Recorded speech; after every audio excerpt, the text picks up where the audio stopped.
పవన్ కళ్యాణ్ వ్యాఖ్యలపై జడ్చర్ల ఎమ్మెల్యే అనిరుద్ రెడ్డి ఆగ్రహం వ్యక్తం చేశారు. తెలంగాణ ప్రజలకు పవన్ క్షమాపణ చెప్పాలన్నారు. లేకపోతే జడ్చర్ల నియోజకవర్గంలో పవన్ సినిమాలు ఆడనివ్వమన్నారు అనిరుద్ రెడ్డి. తెలంగాణను చులకనగా చూస్తామంటే ఊరుకోమని అన్నారు.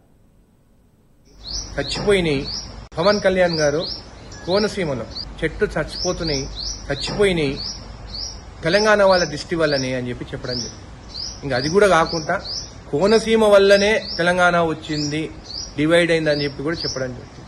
మాకు తెలంగాణ వాసులకు మాకు సెంటిమెంట్ ఇంపార్టెంట్. మీకు తెలుసు స్టేట్ బైఫర్కేషన్ అప్పుడు సెంటిమెంట్ మాకు ఎంత ఇంపార్టెంట్. అప్పుడు చాలా మంది ఆంధ్ర నాయకులు బ్యాగులు మోసుకునే తెలంగాణ నాయకులేమో అమ్ముడు పోతారని కూడా తిరగడం జరిగింది. అయినా కానీ మాకు సెంటిమెంట్ ఇంపార్టెంట్ అని చెప్పి ప్రతి ఒక్కరూ తెలంగాణ నాయకులు ఆ రోజు ఉద్యమం వల్లనే, తెలంగాణ ప్రజల ఉద్యమం వల్లనే తెలంగాణ రావడం జరిగింది. సోనియా గాంధీ గారి ఆశీర్వాదం. నేను మొన్న చెప్పడం జరిగింది క్షమాపణ చెప్పాలని చెప్పి, కానీ ఈ రోజు వరకు అసలు స్పందించడం కూడా లేదు పవన్ కళ్యాణ్ గారు. అంటే నేను తమిళనాడు పోతే నాకు రెడ్ కార్పెట్, ఢిల్లీకి పోతే నాకు రెడ్ కార్పెట్, ఎవరు ఏమి పీక్తారని చెప్పి అని అనుకుంటున్నారా? నేను ఈరోజు జడ్చర్ల నియోజకవర్గం ఎమ్మెల్యేగా చెప్తున్నాను, నీ సినిమా నాకు వేరే ఎమ్మెల్యేల గురించి అయితే నాకు తెలియదు, సెంటిమెంట్ ఉన్నట్టు అయితే ఖచ్చితంగా దీని గురించి స్పందిస్తారు. జడ్చర్లలో మాత్రం నీ సినిమా ఆడదు. నేను జడ్చర్ల ప్రజల గురించి చెప్తున్నాను.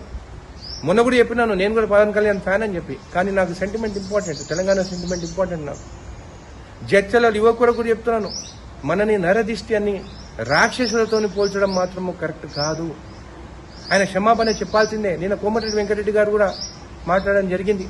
అన్న మనం కూడా మీరు కూడా అసెంబ్లీలో చెప్పడం జరిగింది టికెట్ రేట్లు పెంచను అని చెప్పి, కానీ పెంచినారు. అందుకే చునకంగా చూస్తున్నారు వాళ్ళు, ఆంధ్ర వాళ్ళు మన పైన. మీరు నిన్న చెప్పినట్టు టికెట్ రేట్లు పెంచొద్దు. యాజ్ అ సినిమాటోగ్రఫీ మినిస్టర్గా నేను రిక్వెస్ట్ చేస్తున్నాను మిమ్మల్ని. మొన్న సీఎం రేవంత్ రెడ్డి గారు చెప్పినారు జూబ్లీహిల్స్ ఎలక్షన్లో రేటు పెంచాలంటే 20% కార్మికులకి వాళ్ళకందరికీ ఆ ప్రాఫిట్ షేరింగ్ చేయాలని చెప్పి, ఖచ్చితంగా ఆ జియో రిలీజ్ చేయండి.